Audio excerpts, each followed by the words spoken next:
because it really would be good to know who we're to vote for. You ever vote and you do it like the SAT that I did in high school when I was bored? Just go down, mark whatever you want. I don't even want to take this stupid test.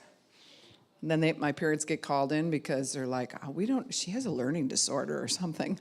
I just didn't want to take the test, right? And so we don't want to vote like that because we actually stand before God. One day we're going to stand before God and be responsible for who we put in office and those types of things. So Friday night would just be good to hang out together. Saturday is going to rock all day, so you got to be ready for that with your swimsuits and towels and whatnots. And we're going to be under the big tent. And I don't know, mosquitoes seem like they're down some, except for by your house. I know. Yeah. There's a little pond by her house, and they just try to take her baby and carry it away. So I've gotten out, and I'm like, what is going on here? So there's that, and let's see what else is going on. Friday, this building right here gets inspected by the county, and so around 10:30 on Thursday, we're going to do anything that we can to clean it up and put her together the way that it should be. We got to put lights in certain spots and things like that, you know. But that is for Empower Recovery. We're entering the final stages. On Friday, they're going to come and they'll be here a little bit before 11 and walk through the fire marshal and all of that so that Empower Recovery can take the next steps that it takes to bring in LADCs and set up an actual outpatient here in the building. Wow. So, I mean, that is going to be so cool. Well, we got to step through these. It's like, just a lot going on, right? So, and what else? What else is happening up here? So just back to Summerfest, just remember, I'm going to say it over and over, that there will be no Saturday night church here because it'll be on our property. There'll also be no Sunday morning church at Word of Life because it'll be on our property. And so we will be doing water baptisms there and in a big cow tank. Even though we have swimming pools, we're doing the cow tank, okay?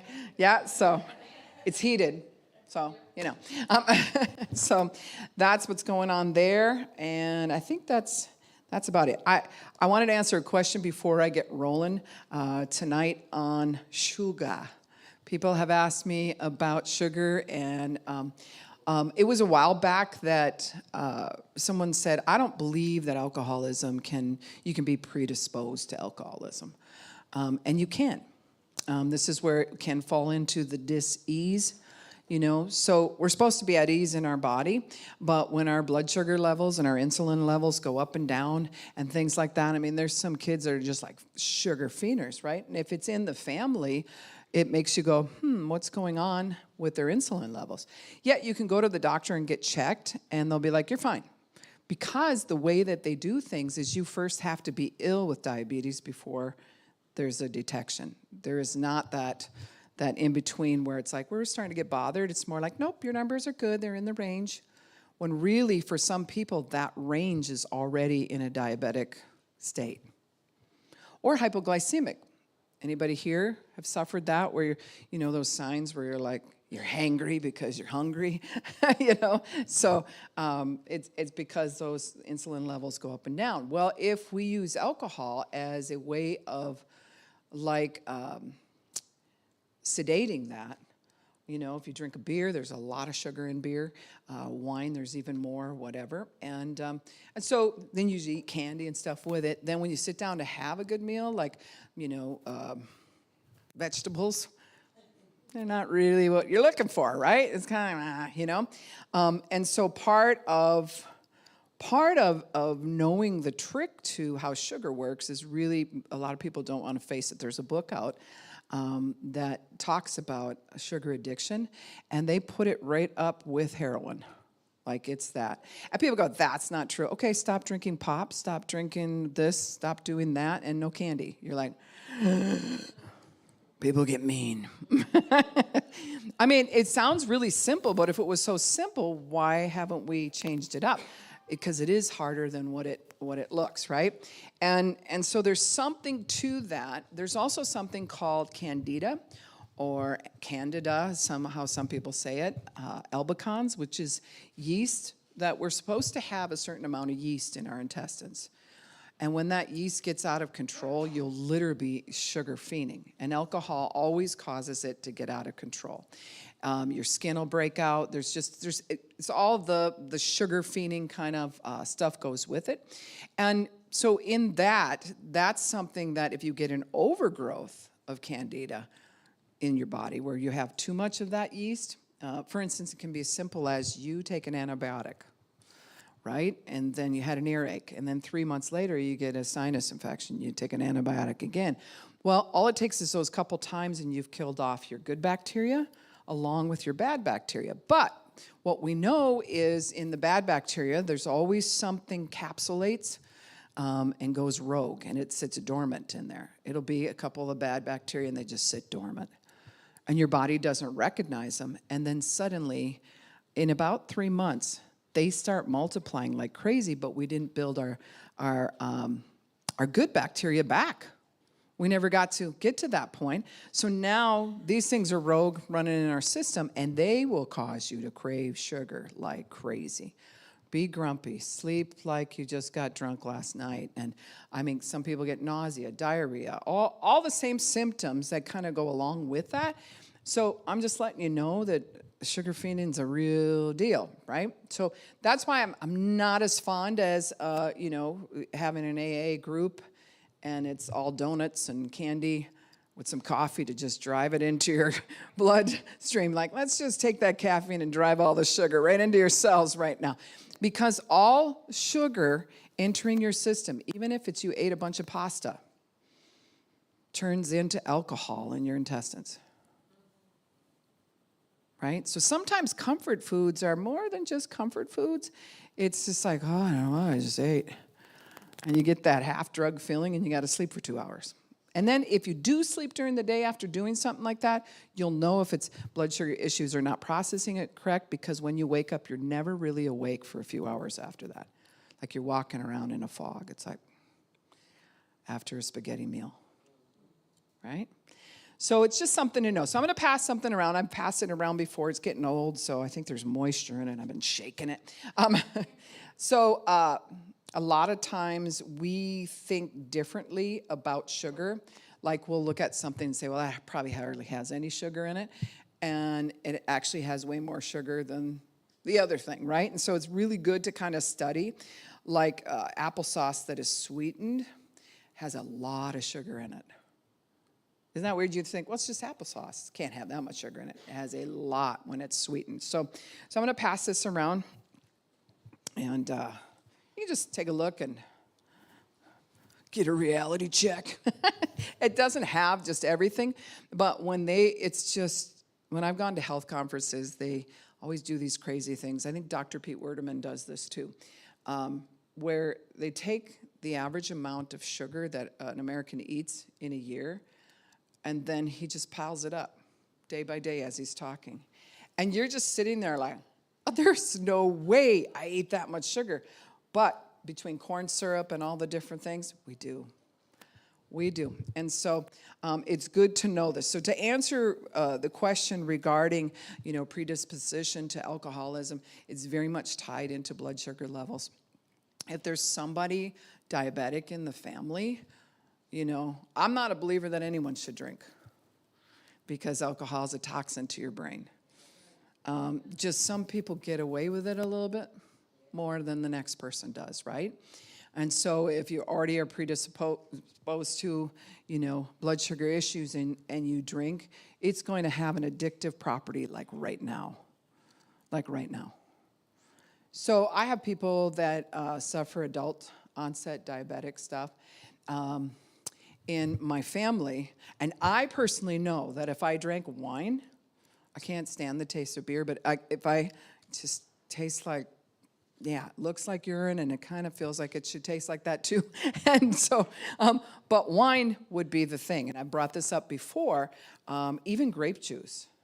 When the Bible talks about, Jesus made the water into wine, if you look in the original language, it means the best wine, the fresh wine, which really was squeezed grapes, because they didn't have refrigerators.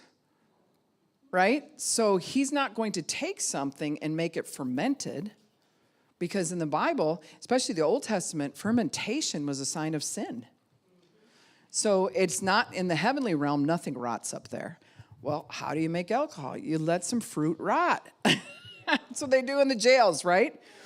Keep their fruit and stick it underneath the mattress, and the little fruit flies are coming out, and then they drink that. And then some people, I don't recommend this, you can't go into the jail system with hand sanitizer,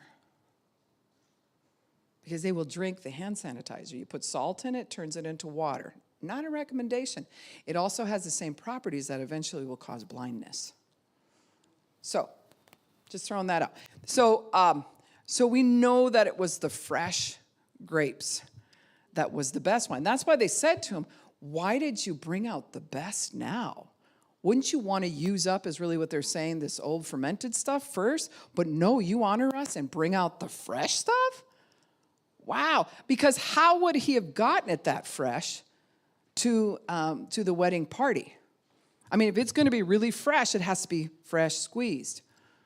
And how do they do that, right? Better wash your toes. I'm not sure I like that either, toe jam stuff. And they're squishing it out, and then they put it in there. Then you first have to get it to the wedding. You'd have to really move on that before it starts fermenting. So that's what made it even bigger miracle, because they were like, how are you pulling this off? This is fresh. See what I'm saying? So fermentation is what happens in our intestines in order to break down food. So if you have an imbalance in that level, and you have too much candida, the bad types of bacteria, it's going to ferment in there differently, and it's going to turn into alcohol ASAP. Right? So this is why if you suffer alcoholism, we crave pastas or just every kind of sugar there is. Like, bring it. Right? Even when we're free of alcohol, because we're just replacing the base. So I feel bad if I go to an AA meeting and it's all donuts and everything, and I'm just like, I'd really like to say something right now. But, right? And I had someone say, well, you know how we have to have this? And I'm like, no, actually, you don't have to have it. You just prefer it. And it's the body crying out for more alcohol. Make sense? Did that confuse? No, I machine gun you with an answer there. It's like, what are you talking about? So that's why when we had Dr. Westerberg here, and he studied the brain, and and you can find it online when we had him here on a Wednesday night, and he talks about people were asking questions regarding alcoholism, if we felt like, it was something that some people can do, drink or whatever. And his answer was, it's all toxic to the brain. Alcohol is toxic to the brain. It kills cells immediately. So when you think about it. And here's a little juicy one I got to throw out to you. Is there anybody here who started drinking when you were in grade school? Yeah, I just dealt with somebody, helping them get to Teen Challenge, to an actual teen place for Teen Challenge. And so there's one. But anyways, to help them get there. And he started in 5th grade. So what happens is our brain is developing at a fast rate, and alcohol is a toxin either way, right? But what it does to a kid's brain and their liver is over the top. So you see those parties, like I was raised, you got those parties, and then the kids go, it's kind of like, give it to, Junior here, he's 3, and then he starts staggering, everybody thinks it's funny. Not funny. The permanent damage it does to a child and sets their system up for alcoholism is through the roof. I mean, where you take somebody who's never drank before and you start them at 30 years old, it's going to cause brain damage, but it's not the same as when you started when you were a little kid. So just note to self, if you see that ever happening, that's probably something you want to mention, like, I don't think I'd do that. So if you got your Bibles with you, let's turn to James. James is a little book, but man, if you start taking everything apart in the Greek, it's just powerful. It's just like machine guns your face, and you leave going, oh my gosh, I got to read that again. Right? So we're going to talk about verse 2 out of chapter 1. And verse 2 says, consider it pure joy, my brothers, whenever you face trials of many kinds. Anybody experience trials of many kinds? There's nobody there like, I've never experienced. Sometimes when I'm confronting addiction, and I'll say, has anything happened to you in your past or whatever? No. I'm telling you, I did not have a problem. My family was just totally functional. And then somehow it ends up like this. I can't buy that. I can't buy that. Everybody's gone through trials, right? So consider it pure joy, my brothers, whenever you face trials of many kinds, because you know that the testing of your faith develops perseverance. So consider it pure joy, my brothers, whenever you face trials of many kinds, because you know that the testing of your face is being tested. No, because you know that the testing of your faith develops perseverance. Well, why do we need perseverance?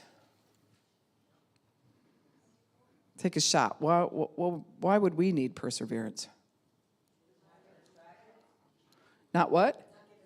Distracted? To keep going?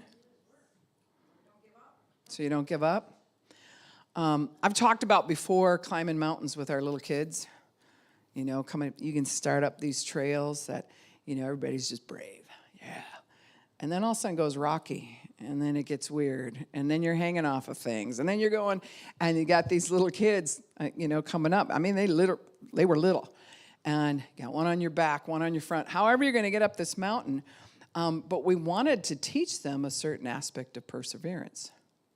And which I find is interesting because both my sons tattooed on their bicep, discipline is freedom. That's what it says on their biceps, right? Because they disciplined themselves in order to get to that next place. Well, in order to have that or yield to that, we have to be able to acknowledge we're going to face trials of many different kinds. And when that happens, we have to come up in faith in order to face those trials, right? If we don't come up in faith, we ain't going to keep going, are we? It takes us to be, here's the trial. I don't like the trial. I don't like how it's making me feel. I don't like what you said to me, thought about me, how you looked at me. I don't care what it is that's damaging. All of a sudden, it's this feeling that comes up. That's like, I got one choice, and that's either come up in faith or whatever, or let it just all fall apart. But I have that one choice that's going to get me out of this. And it takes perseverance to do it, because when you choose to believe, you have to have hang time for that to produce. You have to have hang time. If you say, I believe in healing, and your leg's in pain, and you're like, I felt something. Okay, I guess I don't believe in healing anymore. No, there has to be some hang time that says, I'm going to walk this off. I'm going to work this through. So I had the privilege of passing a kidney stone this week. That's my self-diagnosis.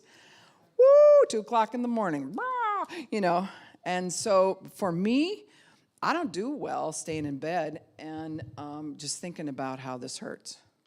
Because the more you think about it, how it hurts, then the more you think about how it hurts. And they've actually proven that your neurons will then interpret by your thought pattern how painful this really is, right? The more you add to that, the more painful. You're like, Where I just started walking it off, right? And I keep moving. I get up and I'm like, well, then I guess it's time to pray, right? So I didn't just pray for this. I'm praying for Mission 61. I'm praying for the church. I'm praying for my grandkids. I'm like, well, we're going to talk about some things. Well, then it subsided. Then a few hours later, light me up, right? And go back at it again or whatever. If I didn't have faith, what would happen to me in that? I was thinking about this. It's like, what would be my option? Just lay there and cry? And then what goes through that is every excuse why you can't move on, why you can't obtain healing. Even if you have to go to a doctor, it takes faith, especially now, to get in there and do something like that, right? And so even if you're in that spot, everything you're walking through to persevere through that means you're doing it by faith. But if we don't believe or we're in unbelief when it comes to God, we will not persevere because we won't use our faith. So I've always called it hang time. You know, like when I first took this church, well, it was before we took the church, right? I was just in here teaching classes. Next thing you know, I'm preaching on Saturday night. And I'm like, I just couldn't handle the 3 songs. Sometimes 2 songs, singing for praise and worship. I'm like, so this is it. This is all we got. And by the song 2, people are like, oh. You know, you get that body language. It's like, why is this going on forever? And I'm like, wow, these people don't have hang time. Like you hang out with God. It takes perseverance. You have to get your flesh under to be like, no, he's the most important thing right now. My answers come from him. He's the one who gives me the power to get wealth. He's the one who gives me wealth in my being, in my emotions, in my spirit. I am going to hang with him. And so hang time got broke down in the 90s, probably late 80s, where people had church. And then it went to, that's little bit long, cut her back to 45 minutes. Then it went a half an hour. Some places get all duded up. You drive there, all this gas money's happening. You're there, and you got a half an hour go. And that's including the praise and worship. A few announcements, acknowledge the person in the back who had a birthday. Here's a little concept, a little something for you. And then you leave, and people just think, church is a lot. It's a sign of lack of perseverance. Because when your faith comes alive, doesn't matter the subject, when it comes alive, you will stay in the harness saying, I'm looking for better. I'm looking for more. I'm looking for something to break free. I'm looking for that person's answer. Even if my answer has already come, I'm looking for that person's answer. I'm going to persevere here. I ain't dinging around. I'm going to have hang time. Right? So we've cultured that here. And I'm yet looking for the day, we had it probably twice since I've pastored here, where it's just like, I guess I ain't speaking because praise and worship just took over. Because there's not much to say. And I love when Calvin Woods comes to minister because that man knows how to have hang time. When it comes to worship, see, that's what I'm used to. And so I'm like, I am in the house where he's at. You know what I mean? It's that. I'm used to that. But I wasn't always used to that. So I had to be cultured to do that. And you know where that culturing came from? Is when I was going through hard times and I didn't feel like worshiping. I didn't feel like going to church, but I showed up anyway. But I showed up to the group anyway. But I sat in the thing anyway. And I met with the right people anyway. And none of it did I feel like doing. None of it. But always, when I came out, I always was better than when I went in. It was kind of like, I'm glad we came. When we first got born again, I mean, we had to milk cows before we left for a 45-minute drive to get to church, and then sometimes that would go for hours because it was revival. You didn't even think about like, oh, it's going to be so hard. Because our faith had come up, and we were so alive in God that it was just like, you would look at the clock, and you'd be like, what? It's already 2 o'clock in the afternoon? When did that happen? You ever get in a praise and worship service that was so good that you thought you sang 1 or 2 songs and you look and it's an hour later? Yeah, that's when the Spirit of God's moving. And that's also an indicator that your faith has come alive. So consider it pure joy, my brothers, whenever you face trials. But how many of us do that? Grief comes up, something happens, and we're like, I'm just so excited. I got to call my friends. I'm really going through some trials right now. It's so cool. We don't do that. So to consider something means you concentrate on it. You put effort into looking at that. I'm actually going to make a decision to consider this pure joy. The thing I'm in right now, it's going to cause my faith to come up. That's why you talk to people like myself or others who have been through hell and back, where you went through it and never liked any of it, but you went through it and your faith took you through, then what ends up happening is if somebody asks you if you could erase all that and what that did in your heart, all those bad times or whatever, if I could just suck that out of your brain right now, Would you let me do it? And they almost always will say, no. I would not be the person I am today if I hadn't gone through those trials. So, if we don't consider it joy, what other emotions, what's the opposite of joy? Yes, bom, bom, bom. Yeah, despair. There's a feeling that's just like, oh, woe is me. Everything sucks. Self-pity. We don't count it because we're not actually looking for ourselves to grow. What we're looking for is where we were wronged. I wouldn't be going through this trial if it wasn't for you or my grandma or my sister or whoever it is, right? And I wouldn't be going through this trial if my parents would have raised me better. I wouldn't be going, and we'll blame game the whole thing. We shift it out to everybody else. And because we don't want to have to grow in that. It's a natural flesh thing that says, I don't know, I'm not going to do this persevering and come up in my faith. Perseverance must finish its work so that you may be mature and complete. So what are you saying? If I don't have hang time, I'm immature? La, la, la. I say that. I'm just saying wherever we don't know how to push through, we're still immature in that area. Do you think God has any area where it's like, wow, he couldn't persevere? I mean, it's just not in his character. He's absolutely complete, absolutely mature. There's nothing you can add to him or subtract away. He is complete. He is the I am. So we're not that, but his goal is to do that in us. Right? Thank you. Yeah. Did you check that out? Or is there some in here that you were like, I did not know that? So in any case, perseverance must finish its work. So let's think about that. Let's say you're going through something. Let's say you're in some kind of housing right now and you really don't want to be there. Well, who does? Who does want to be in some kind of housing? We all want our own place with acreage, and we all got these dreams, right? Who wants the things that you're going through right now? We're not asking the negative things. We're not like, yeah, I really wanted this. No, it's not in our desire. But perseverance to work our way through it means there's a God timing. And if it's a year, I got to hang with him for a year. And I have to use my faith to get through that year. I have to change in that situation. What if it's 2 years? There's some things God's been working on me. It's coming up on 10 years. And I got to just hang in that vein. I'm persevering in something. Now, that doesn't mean perseverance can be that word that's kind of like, I'm persevering. I'm so sad. No, it's just count it all joy. So you just go, wow, this thing came at me and I don't like it. I'm going to use my faith. What does the Bible say about this? What do you want me to say about this? How do you want me to believe, Lord God? Because I'm going to stick to that thing. And then as I stick to it and I morph through this thing that's coming against me, it's going to finish a work in me and I will come out more mature out the other side. It should be a goal for us to want to be more mature. But the word mature got misused when we were growing up.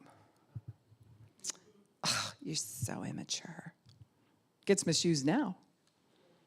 Right? There's a tone of disgust when you think like, he said I was immature. It's like really offensive. Do you really think that we're all mature like God? This is where the Bible says, be ye perfect as our Father in heaven is perfect. The word there is mature. And the word be means he's calling us to it. He calls that over us. Come on, be mature. So it's actually something we should get excited about. And there's some things that I've gone through recently where I'm like, yeah, I did not know I was immature in this. And Vern said to me, how did you know you're immature? I said, by the way I feel inside. There's way too much negative emotion regarding dealing with this thing or the loss or whatever it is. There's just way too much about me in that. Because there's other areas where I'm mature and I don't have that. I don't have it. I'm just like, I'll be that person, look at you like, come on, get up in your faith. Let's go. Let's go. And so there is something to that. It's going to do a work in us that you may be mature and complete, not lacking anything. That's a pretty big promise for perseverance to do that in us. That's a pretty big promise for me to be able to come to the point like, I have persevered and I lack nothing. It's a goal, though. Part of the peace of God that passes all understanding, that keeps our heart and our mind in Christ Jesus, will come and sit right on that persevering area, where it just looks like the house is blowing up, and I should not be at peace right now, but somehow I am. In fact, sometimes I laugh. Have you ever done that, where you've laughed at a situation and it's like, this is so jacked up? I should be crying right now, but I've been through this before. This is stupid, you know? And so that shows that you persevered something, or you would not have done that. That's why, you take little kids who have not learned perseverance, right? Everything's a big to-do. Did you put your socks in the drawer? It's just hard, right? Well, I will walk with you. I want to see what drawer you're going to put them in. Make sure you put it, and it's like, all the emotion to it is like you're killing them or something. Like, this is the task of the nation. We're about to solve world peace. No, it's just putting your socks in the drawer. But to them, it feels that way. So we have to recognize anything that we feel that is too much of the emotion. Too much of feeling sorry about us, and too much focus on like, but what about me? Means we don't see a bigger picture, and we don't see a need to persevere. So sometimes I'll say right out loud, I don't know what you're doing, Lord, but you know what you're doing. So have at my heart. I'll just keep walking. And I know that in the end, I will come out different because I chose faith. See what I'm saying? I chose faith. If we don't learn that in the area, like for instance, here's a big one. If we don't learn that in the area of death or life, where you welcome people into the world, that can be like, oh, I can't raise these kids. I don't know. This is too much. Or whatever. You have one baby. I used to have 12 kids in my daycare, besides having the kids who went to school. Mary's probably done a similar thing, right? And so, but it was crazy to me that parents would come in the morning and they have one child. Child's fussing. They're like, here, I will pay you more. Just take him earlier. He's driving me nuts. And my brain is thinking, you see the other 11 kids that are running around here? Like, if you're going to say that to somebody who doesn't watch 12 children. Because it doesn't make any sense, right? But they haven't persevered yet. That's why your first baby is like, it's just epic. Unless you were raised taking care of your siblings or something like that. And, by the time you get the third one for sure, you're like, I know how this rolls, right? But then the other one that we have a difficult time with is saying goodbye. Saying goodbye. I had to go and say goodbye to someone who probably has a week to live today. Now, when I was in high school, that would have devastated me. I would have had to just stay home, stay away from people. I probably would have self-harmed. I'd have done something because, like, I don't want this person to die. And why are you doing this, God? And I would have had all that going on, right? Can you do that as a pastor? No. You have to be there for that person, which means you have to grow to the point and persevere where you walk away and tears are coming down your face, but you know they're about to be home with Jesus, and comfort the family and keep moving. So I'm throwing out two areas that rock our world: when people come into the world and when people leave. And a lot of times, those are areas that we've used around because nobody showed us how to walk through it. When you don't know how to walk through it, it's not just an immaturity. It's like, I don't have the knowledge. Nobody gave me the memo. I didn't have the memo. So I had to go find the memo, and that's what I teach other people now. And so then when I come alongside them, I will help them walk through the death of their loved one. I was able to look at the person today and just say, hey, Christians don't die. We just let go. And there's no guilt in letting go. You have fought a good fight. Yeah. and hug him, kiss him on the forehead, and tell him that he's loved. People need to hear that. Well, here's what happens, and you probably have seen some of this, Cheryl, where, it's like grandma's dying. People all gather in the hospital room. Well, I don't know how much you can gather now, but they used to. Gather there, and everyone's pacing, people are crying, and that's when the fights break out. So it was all about grandma, and now it's all about inheritance. It's all about, why didn't you call her? I was the one taking care. To the point, talking to different nurses, they have to kick people out of the hospital because it gets that out of control. Because we have a problem with people coming into the world that we don't know what to do. What do we do? And I get it how the abortion laws, I get it how the lies that are spoke to a person who feels like that, like you're too young to have a baby and make it in life. Well, there have been thousands and thousands of women who were young, had a baby, and their child made it in life. So why are we speaking the impossible? Because we don't know about this entrance into the world. We also don't understand the exit. So if in your recovery from abuse, trauma, or addiction, that exiting from this world was just, it's like, I don't get it. That's something we should talk about. Not here tonight. And sometimes people will call and say, can I just work through the death of my mom or something like that? Because a lot of times things happen before we got the maturity to handle it. Right? It's like, I'm 12, Why did I get this memo when I don't even have the maturity to handle it? So, and life does not let you get off the ride.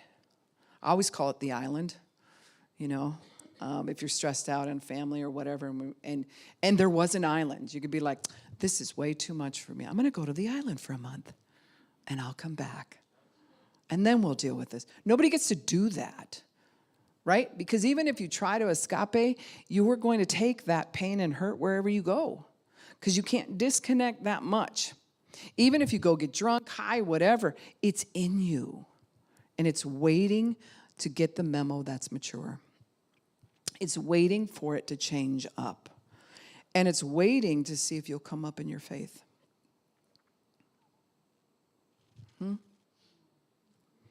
Perseverance, yeah. Yeah, that's true. That's true. It's the faith is the substance of things hoped for, but the evidence of things not seen.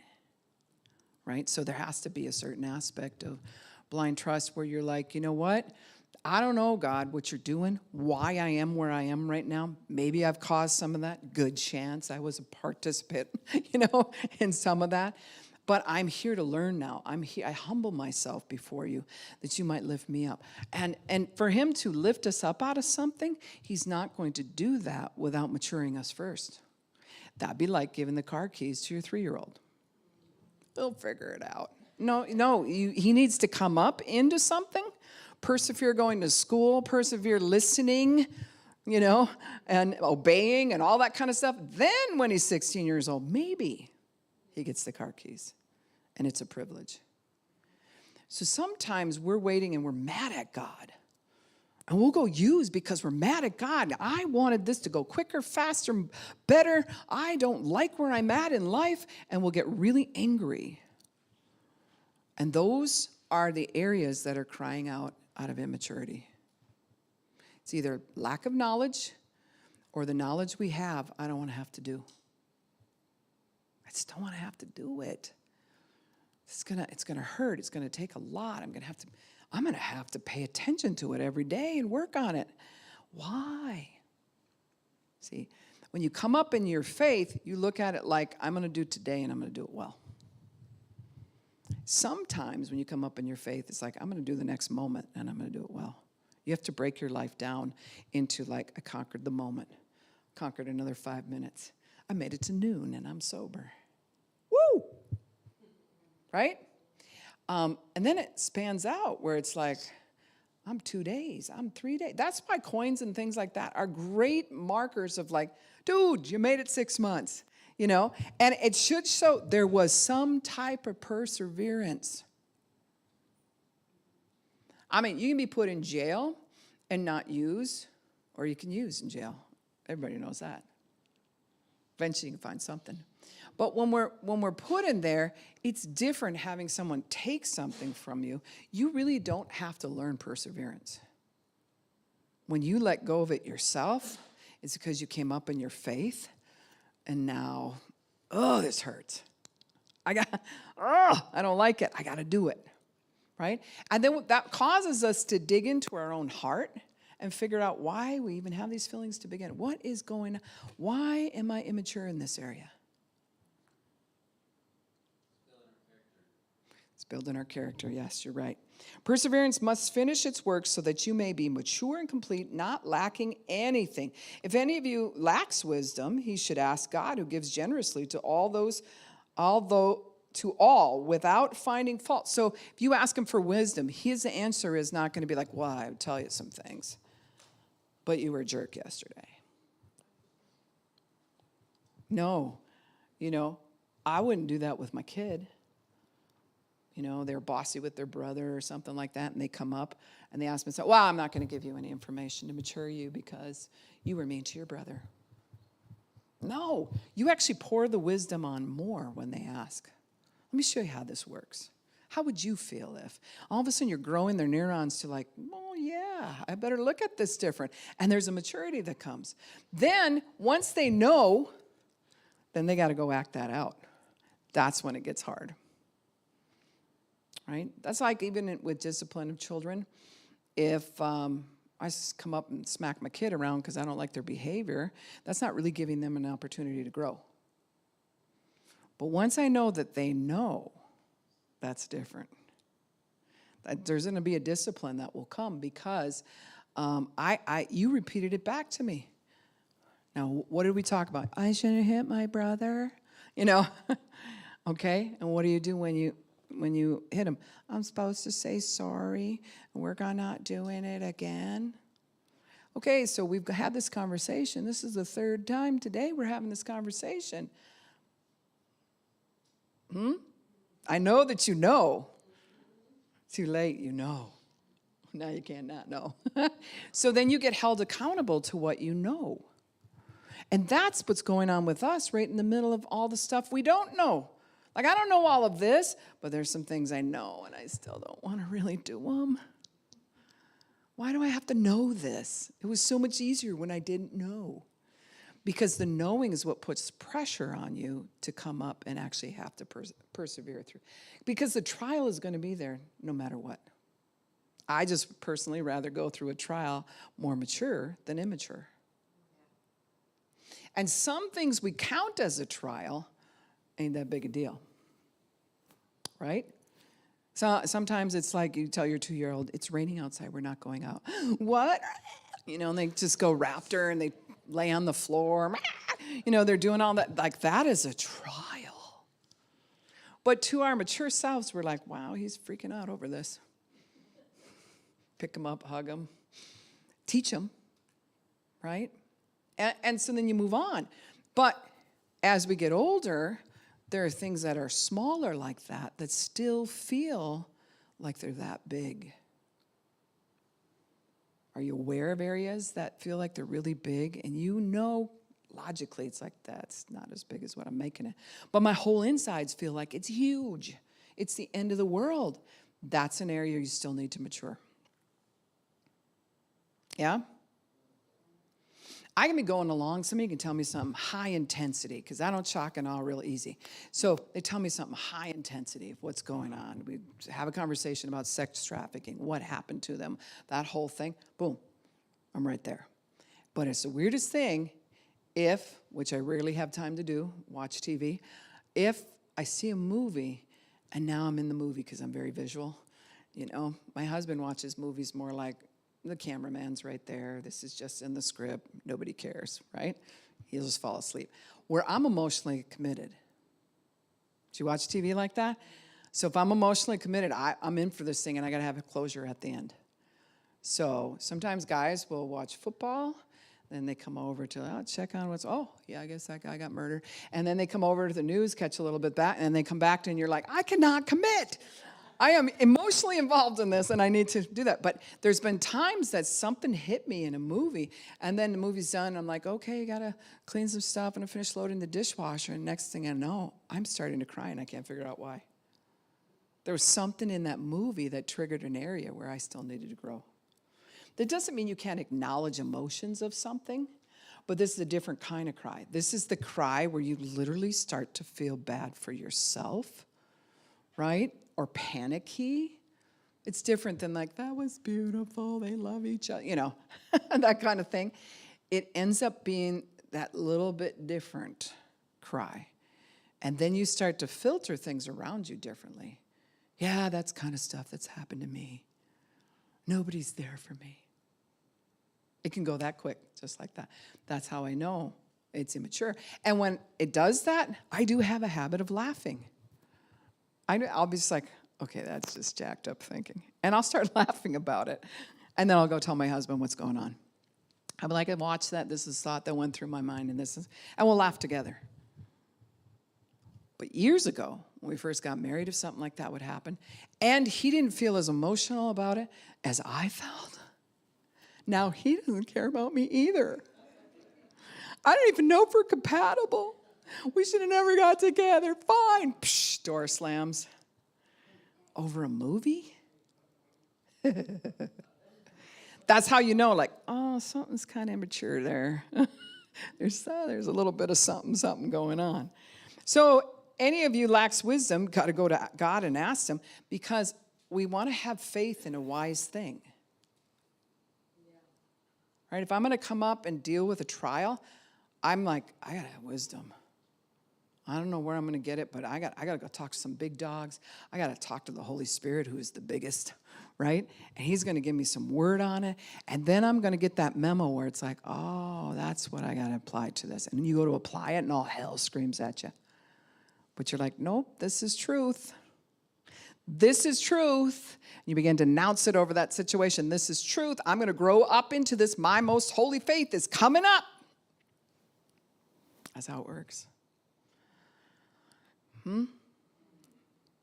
Number one thing when you're recovering from trauma, especially, and addiction is just the added thing to the trauma, that will happen when you first come into that, is running.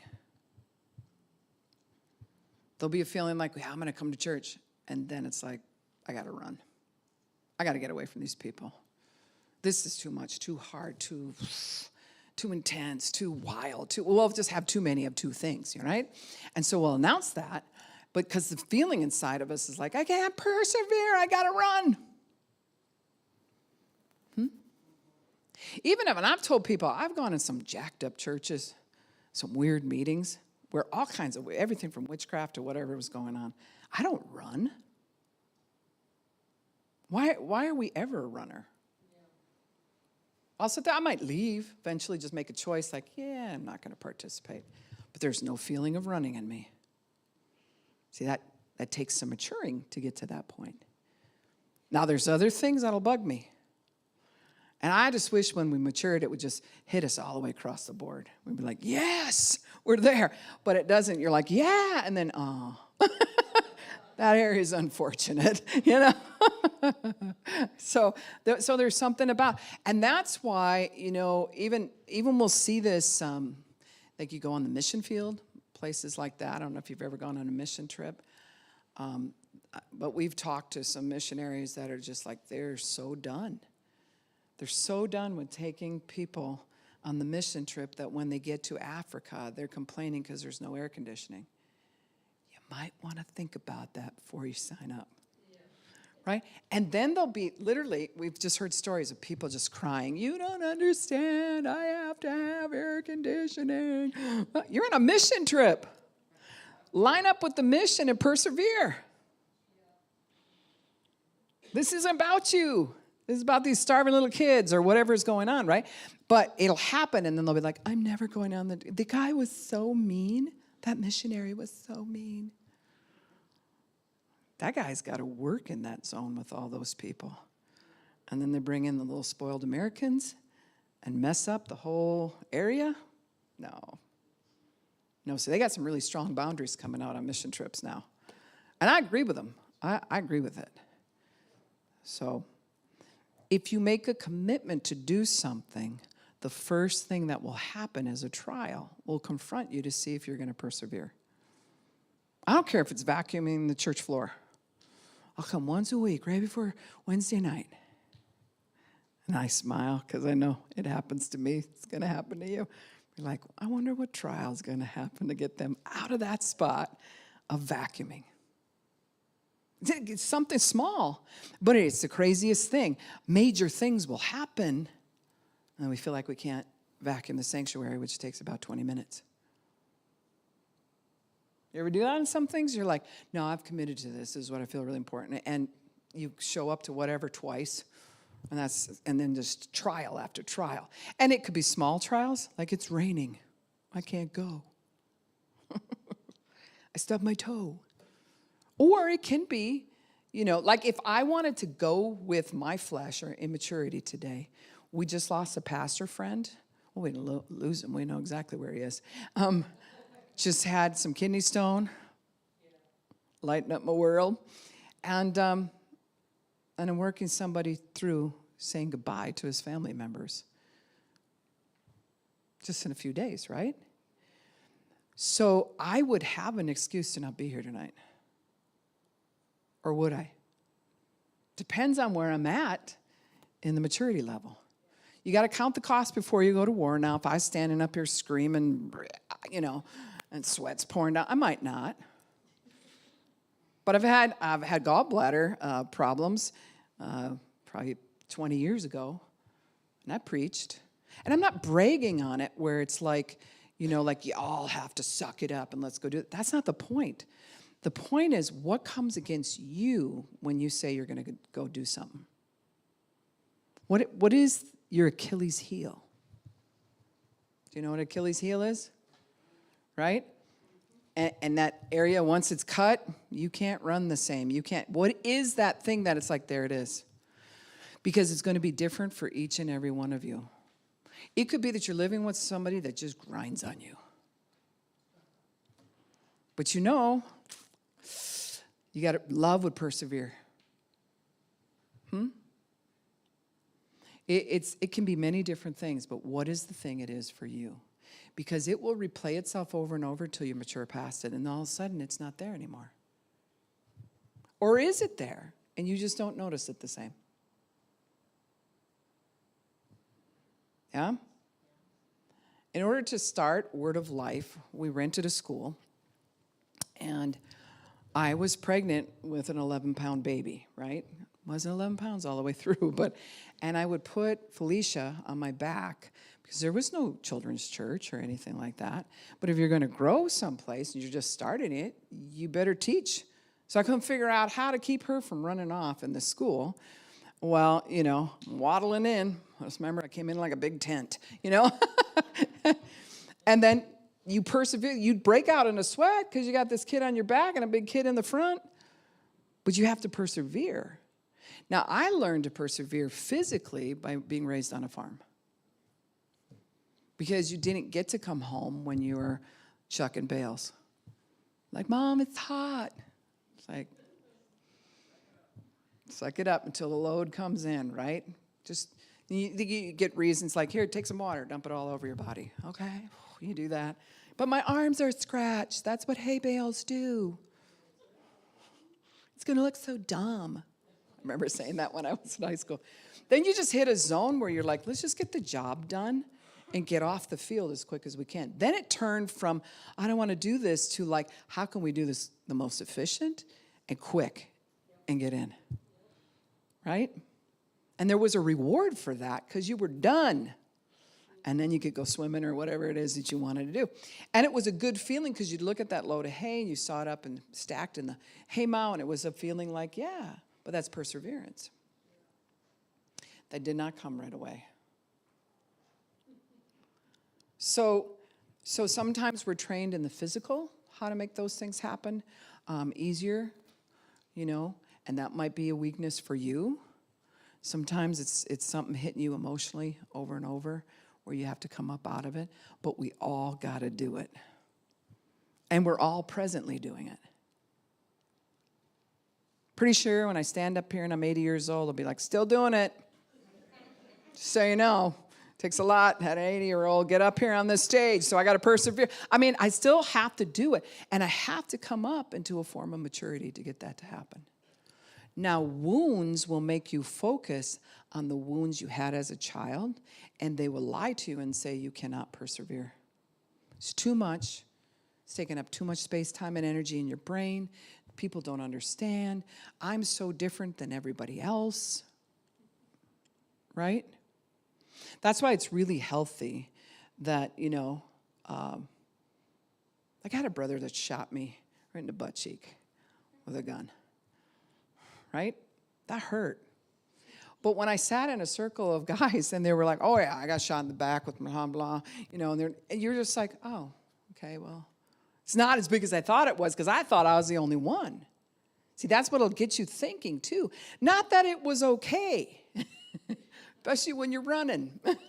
And it's like, and you go down, right? I mean, it was a pellet gun, but it still had some torque. So, and don't tell Mom, don't tell. You know how you do that with your sibling? You're like, don't tell. Here, I'll give you this, and you make up all this stuff so they'll shut up. Well, you're like, how am I going to hide my butt cheek from her? But there's something about getting with people who you think your story is the baddest. And you hear somebody else, it puts it in reality check that it's like, actually, I'm fortunate compared to them. But it takes a mature mind to think that way. Am I not right? I'm not saying you didn't go through anything, but we have to have it in the right perspective. Been through some stuff. Now, what you went through with your car accident and trying to watch your baby and get a job and pushing through, like you should see her at Culver's. You should stop in sometime and tip this young lady. Because, she rocks it there. I watch her and she's going on. But, literally, what was it? Both legs, both arms, pelvic broken. And she'd have every excuse to just not persevere. To the point she could have lost her daughter, the whole thing. But there was something there that said, I'm going to come up in faith. I am not letting this take me out. I got to be here for my kid. See? So faith causes you to focus on the thing that you're here for. If you don't know your destiny, then it's hard to grab a hold of that. Like when they told me I was dying of cancer, I could grab a hold of my kids and my family, but I already know that, okay, that's a great thing, but my destiny is not just that. My destiny is revival. My destiny is planting churches. I'm literally leaving before I'm done. So I fought for my right to be here. Talk about you have to persevere. You have to get up. You have to force your body. You have to do so. I know kind of what you went through. So it must finish its work. And it doesn't even say perseverance is a suggested thing. Perseverance can, be suggested if you so choose. No, it says it must finish its work. In order for you to be complete, we have to finish. We have to finish. And sometimes finishing does mean go back to some past things and bring closure to it. Like I shared the story about my friend, who's now my friend, but in high school everybody was picking on her, so I picked on her too. And I remember just participating in some really stupid stuff. And I just could not. The Holy Spirit would just be like, hey, what about her? That was in the 80s. Come on, And so I had to go back, knock on her door, and say, remember me? I had to clean some stuff up in order to mature. Now, God doesn't tell you to do that on every single thing, but he will tell you to do it. And so I went in and I just said, you remember this? And she started crying, and I'm like, I remember too, and it was so wrong. And I wanted you to hear that. It was wrong. And I should have never participated. You're worth more than that. And then I ended up leading her to Christ. See, God knew. But it took perseverance to do that. I mean, on the way up to the door, you're going to ring the doorbell, and you're like, no, I changed my mind. Driving to there, your heart rate's up, and you're like, she's not even going to remember me. This couldn't have been that big a deal. But by the look on her face, it was a really big deal.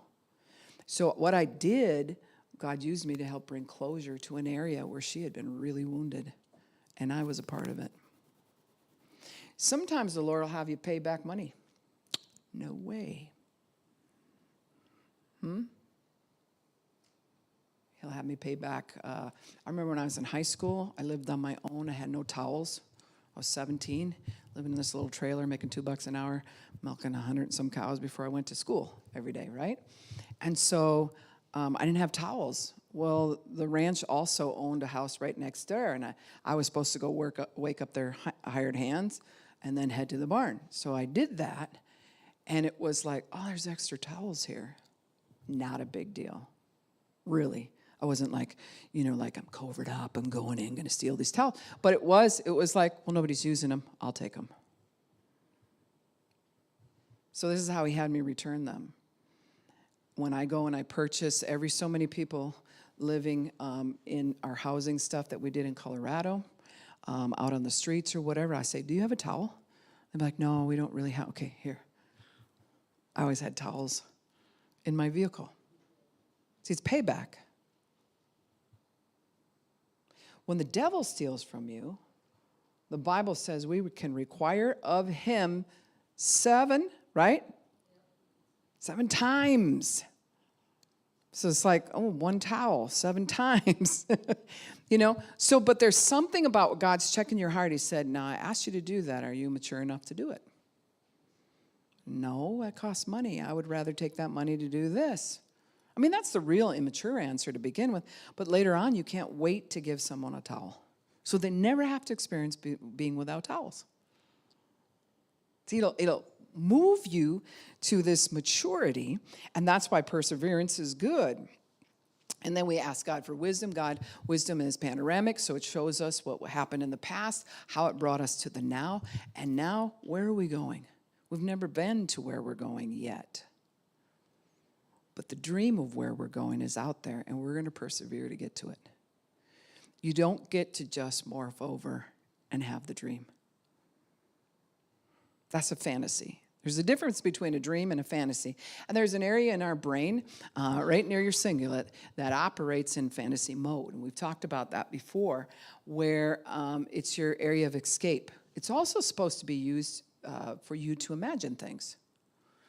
But when a drug touches it, or you allow yourself to participate in porn, or you're constantly thinking about how to get out of stuff, fantasies will support that. And now the major part that fired together, and then wired together, is that when we hit a problem, we fantasize. It doesn't take perseverance to fantasize. Right? But when you take that area and you make it submit to you, which means to come under the mission. So I'm going to have that area where I used to fantasize come under the mission. What's truth? Oh, truth hurts. Yep, but I'm not going to fantasize my way out of it. Right? Some fantasies on the way out can look all kinds of different ways. A fantasy on the way out is where you make excuses. You don't have an excuse, but you actually put one together, so you're making it. Wait, let me fantasize about this, then I will make an excuse of why I have to do this differently to get there. Right? And a fantasy is also something that's not real. It's not a reality. And when you suffer trauma, abuse, or addiction, we have a hard time with reality because reality stinks. It hurts. But the person who will persevere and get answers to that reality, now you're dealing with what's real. Real people have real success. Plastic people have plastic success. You literally have to live in the fantasy realm. And you don't really ever expect it really to happen. But when you're in the fantasy, it seems real. Once you walk through a situation with real thoughts, that are real reality. It doesn't matter if they're painful or not. You get with some big dogs, they will give you real answers. And you walk through this real thing and you're coming out the other side of it. When you go through the next problem, you know there's something real I can grab onto. And it worked last time and it's going to work again. If you grab onto a fantasy, not going to work and it won't work the next time. It gives you grandiose thoughts. And a grandiose thought is something way beyond reality. It's not out there. Like I had somebody just something simple. They said, just got out of treatment and so, I don't want to fail, so here's my plan. I feel like I'm going to work out 3 times a week, right? And they got this new program, and they laid out a whole thing about how they're going to work out. Then they're going to find a job, which they wanted to work 5 days a week. Now you're working out, and you got the 5 days a week, right? Now you got to balance your checkbook, you got to balance your finances, and you have to balance your emotional state. And remember, the word sober does not mean to be without a drug. Scripturally, sober or sobriety means to be well balanced. So we haven't figured out these real things yet because we've been high for so long. We weren't working on the real things. And now we come back to those real things and we're like, I didn't get the memo. I don't even know, what am I doing? But the grandiose thought will be like, and then I'll go to a meeting a day on top of working out while I'm working 5 days a week. Right? Yeah. You're getting a lot of good information, but not the right information and not the follow-through to apply the information. Because you're bouncing off a lot of people every group you go to. Right? There's a lot of dynamics that can get real people-y real quick. And so you have to figure out what's the zone I'm supposed to be in, what's real for balance, and what is really real for my life. What's real is I don't make enough to be in an apartment, 2-bedroom apartment right now. That's what's real. I know, but it makes me mad. If you stay angry long enough, you only got the choice of face it, grieve through it, and make a different plan, or I got to come up with a fantasy. I think I can do it. I think that if I get 2 jobs while working out 3 times a week and going to something, I could do this because I want this real bad. Wouldn't it be better to say in something you maybe don't even really like up front and save some money and learn the skill of stewarding your finances? I don't know. Right? And stay in what's real. This is what's real. I'm walking through what's real. Now, hope always takes you. The word hope in the Bible means a joyful, confident expectation. Something good's going to happen. So it's not a fantasy, but you do have an expectation. This is going to get better. I don't even know what it's going to look like. I'm not going to pretend that I know. I'm not going to predict that I know. And I'm not going to talk about it in a grandiose way because I actually don't know what's going to happen. Right? But I do know his word said he has something for me that's good. So if I keep working what I've set out, people without a plan have a plan to fail. But we're going to make not a grandiose plan, nor are we making a plan where we're losers. Because you're neither. You're neither the fantasy, nor are you the loser. Sobriety is in the middle, right? Where we get to dream, but we stay in what's real. And then he adds to it, and we stay in what's real. So we have to face ourselves to see what's real. And to do that, as soon as you find out what's real, you're going to end up viewing that as a trial. Because if you turned it fantasy, it's because you didn't like how real it was to begin with. So to turn it back to real is going to come across like that's a trial. Well, count it all joy, my friend, when you face trials of many kinds, because you know that the testing of your faith develops perseverance. And you will become mature and complete when pushing through on this. You get it? Yeah. Cha. Number one reason that people stay up late and they buy all the exercise equipment that's on those commercials, because we're sitting on a couch with our chips and our dip, having the dream that's really a fantasy without perseverance. And we're looking at what someone else did that's not really real. My sons are workout gurus, right? And they've trained people and they've done marathons and things like that. And it's like, what you see, like, all you have to do is work on this machine. And within 3 months, they lost and whatever. And it's like, not real. Not real. It's not in a real zone. But we'll sit there eating our chips and we're like, I got to get me one of those. And then I'm the one who picks them up at garage sales. I got a nice workout area in my house. Because I'm like, that was a believer that went south. I'll be taking your exercise equipment for $20. I'm not spending that $300. I'm just saying, right?